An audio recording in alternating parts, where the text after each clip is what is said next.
So the point of Things That Are Harder Than You Think was to discuss different aspects of game development and to expose some of the complexities that normal gamers might not be aware of. I've mentioned damage and dying dead in passing in a couple of previous videos, but I thought it would be actually worthwhile to dig into damage as a whole and to really show you why this is something that you might consider the most complicated, simple thing in all of game development. On the surface, you might think this is really easy. You have hit points, they go from 0 to some number, let's say 1,000.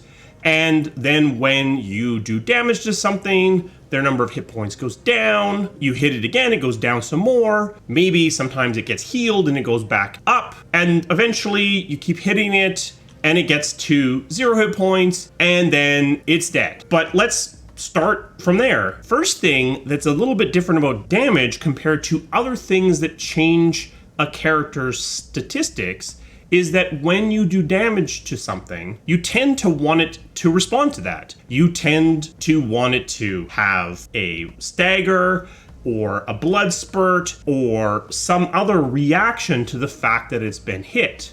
If you change something's intelligence stat, you may not really care if there's a reaction or not. You might handle that in a different way. But for damage itself, the system probably is where you want the reactions and the staggers and all of that to live. And depending on the amount of damage done, or depending on the type of damage done, that stagger, that react, the blood spurt might not be a blood spurt. It might be a little bit of smoke. And so that's a complexity right off the start that differentiates damage from the other sorts of statistic changes. But we're not really going to spend that much time on that. That's a system you could potentially even divorce from the damage itself. Probably you don't want to do that for some reasons that will come up through the rest of this video, but you could. So you've got damage, it's got the react, and your hit points are going down because you're getting hit. But let's say you have a character, this unicorn, is your final boss. And when he reaches 500 hit points, you want them to interrupt the combat and deliver a very important speech that delivers a bunch of important lore and really drives home the emotional impact of the game. But what happens if they take so much damage from a single hit that they go from above that number, above 500, all the way to dead in a single hit? If you have any ability for the player to control the amount of damage they do through equipment or crafting or different combinations of spells, there's a very good chance they're going to be able to do enough damage to violate this trigger and go from above that trigger to dead in a single hit. So what do you do about it? You introduce what's called a damage gate. So a damage gate is something where you cannot pass this damage gate in a single hit. If you are at 1,000 hit points and you take 10 million points of damage, what happens is you simply go to that damage gate at 500 hit points, you stop, you don't take any more damage, it throws the rest of the damage away, and then you are able to deliver your rousing speech and keep the game working. But that actually introduces something that's an interesting possibility. You can actually consider doing damage gates for gameplay itself. You can put in different points along the way where you cannot pass in a single block of damage. Anthem does this with the Colossus. It has a lot of hit points, but it also has a lot of damage gates, which means it's actually quite resistant to big hits from a single source. And that's interesting because it introduces a new aspect to gameplay, because you have different classes or different abilities that might give you damage gates or more damage gates, while something else might simply give you more hit points. And you can make different choices based upon that mechanic. From a UI perspective, this is not actually particularly difficult to communicate to the player, because you see this, either you have little hearts, each of which represents a damage gate, or you just sort of chop up the health bar into different bits, and you never move from one to another segment in a single hit. The place where this can actually become a little complicated to communicate is actually communicating the mechanic to the player when they are choosing to level up, because most players are probably not familiar with the term damage gate, so you have to introduce a term and you have to define it, and you can very easily end up in a situation where you have this mechanic that's interesting, but it isn't really understood by a lot of your players, so they're not able to engage in it very well. But then moving on top of that, well, maybe you want to have some form of ablative armor on top of that, so that you can equip armor or some sort of padding or something that takes the damage before you hit your hit points. And then on top of that, maybe you want to have regenerating shields. This is an energy shield that gets some of its defensiveness back over time. And in those cases, you have to ask yourself a question. If I take enough damage to my armor to take down the armor, does the excess damage go through to my hit points? And what I mean there is essentially, do you want to have a damage gate or on 0 shield and on 0 armor? And I think there's a good argument to be done there. But again, it's a decision you have to consider, a decision you have to make. And then for armor, because of the way that you may contextualize it, you might want to introduce additional damage gates into armor, potentially into shields as well. Though the danger of having damage gates and shields is because it's probably a mechanic that's auto-regenning, you might run the risk of ending up in a situation where you're regenning past the damage gate, and so you're almost invulnerable because you're bouncing across this single damage gate. You could obviously code around that and make that not a problem, but it's something to take into account. And then from my perspective, the most complicated part of the damaging system is what happens when you actually get to 0 hit points. So this is dying dead. When you hit 0 hit points, or whatever your trigger is, you're going to start the process of dying. Okay, so there you go. That's not an instantaneous thing. You have a time while you are dying, but you are not yet fully dead. There's a bunch of stuff you're going to do to a creature once it's dead that you may not want to do while it's in the process of dying. So when they start to die, you're going to play an animation that's going to cause them to fall over and land on the ground. You are going to potentially make them untargetable, but you probably still want them to block pathfinding. When they're dead, fully dead, you probably want to turn their pathfinding off. You may now want them to be lootable so that equipment can be taken off of them. You want to potentially start the process of decaying their body into simply a treasure pile. But the fact that this is non-atomic introduces a window of danger. What happens if during the process of dying, when they're not yet fully dead, something comes in to increase their hit points? What happens? Because you have mechanics and systems in progress, what occurs then? And it might not just be caused by things coming in and healing the creature. If you are using the animation itself to keep track of the transition from alive to dead, what happens if something comes in that causes a different animation to play? Even additional damage could potentially do that because it causes a stagger or it causes a flinch. But lots of other things could come in, hit the creature, and cause them to play a different animation. And then that fall over animation never completes. And if you were triggering the transition to dead on the completion of that animation, now you never finish dying. A common bug, a bug that Anthem lived with for a long time, is you can run the risk of ending up in a situation where you end up with a creature that's dead and has most of the behaviors of a dead creature, but is standing up because it was healed at an inopportune moment, or still targetable, or is animating, or a variety of things, because there is a window there where things could happen to it that could be not what you expect to happen. And it's actually a little bit more complicated even than that, because even a single frame is usually not atomic. What happens if this occurs? You have the unicorn, it's at 1 hit point. A damage package comes in, but on the same frame, a healing package comes in. So the damage package comes in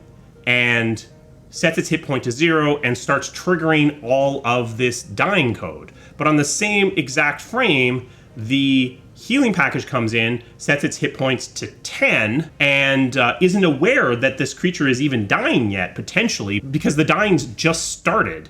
And depending on how you've implemented your dying process, it might not even be aware that this is occurring. This is why you need to really consider dying dead for any game where things can occur in a non-atomic way. If you are a turn-based game, then it's much simpler because packages of effects come from single sources, and it's unlikely you're going to have a spell that both heals and damages the same target. But in a real-time game, it is completely possible or plausible that two sources of effects will come in on the same frame and trigger contradictory things to occur. So you need to take that into account when you are implementing your dying to dead transition system. And again, this is completely doable, but it's another complexity that you need to consider. And that's really what the thing is with damage.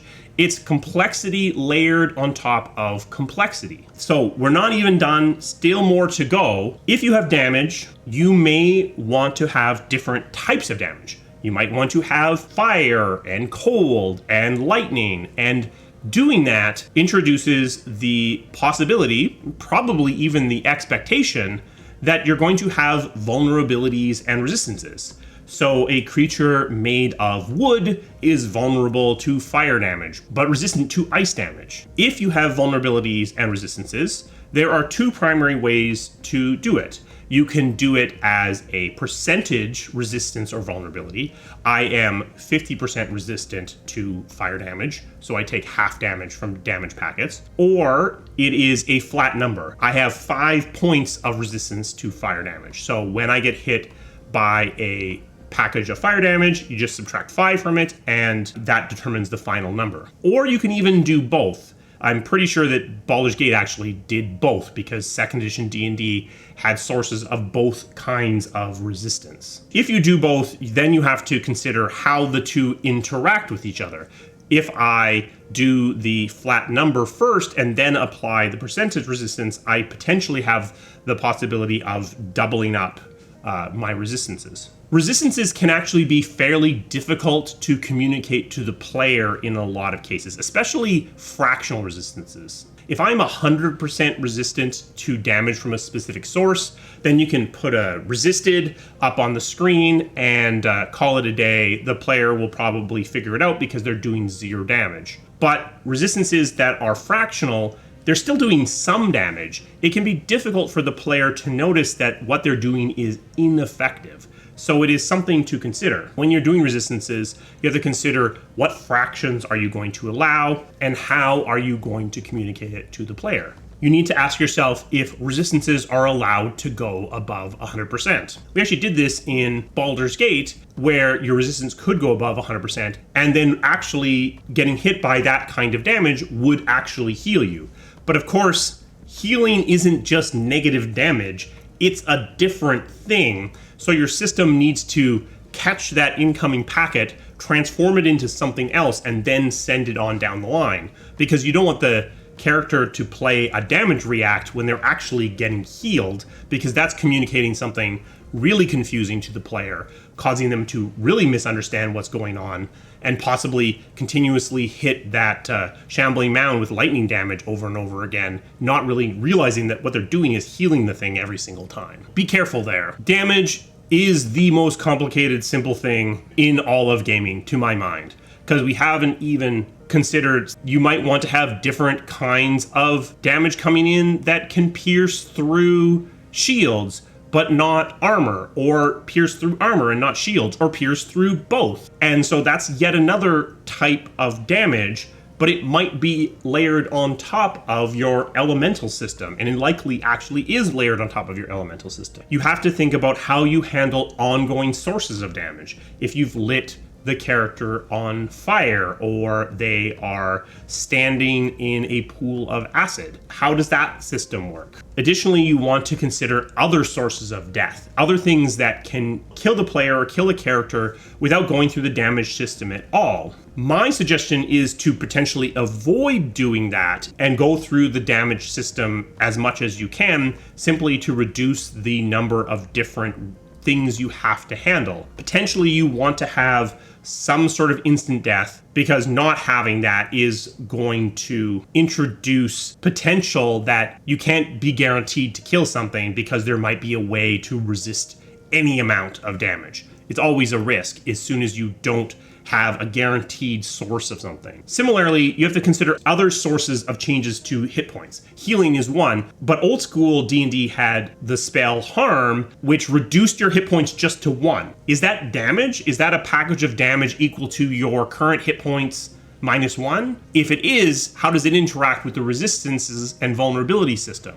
Or is it something else again? Do you want a damage react to occur when you're hit by something like old school Harm and reduced to a single hit point by a single spell? Another thing to consider. For the purposes of testing your game, you're going to want to have things like kill swords and min hit point 1. A kill sword is a sword that kills things with a single hit, or as a very few number of hits. If you don't have a source of instant death that isn't purely through damage, make your kill sword work through your damage system. Make it do 10,000 points of damage or 10 million or 10 billion or whatever, and make it work through the damage system, because it's going to allow you to test the extreme edges of your damage system. Like I said, if you have any way for the player to vary the amount of damage they do, they are going to be able to create something that does way more damage than you expect. So if you have kill swords, which you should, and they do damage, which they should, if QA files a bug saying, when I enter this combat with a kill sword,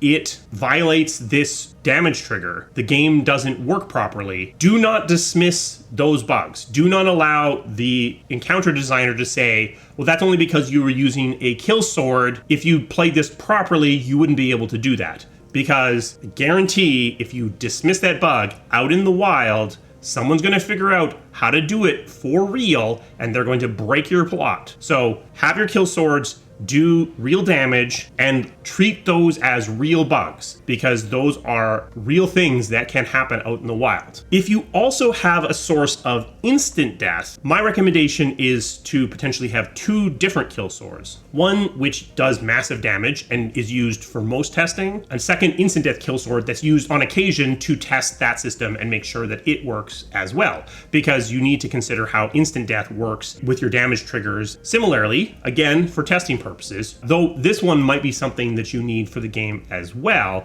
you will need to make players invulnerable, or at least unable to die, so that testing can be done on higher difficulty levels when the balance isn't fully in, just to make sure that systems are working. My recommendation is to use something that locks hit points at 1 as opposed to at full hit points, so that you can see the damage systems working and reacting as appropriate. If you have a min hit point 1 system of some sort, it also has to handle any form of instant death that might occur, so it's good to take a look for that as well. For the actual game, some creatures are going to be unkillable for whatever reason. So this is a system that, while you're going to be using it mostly for testing, is also a good thing to have on hand for the designers to use on occasion when they need to. That's damage,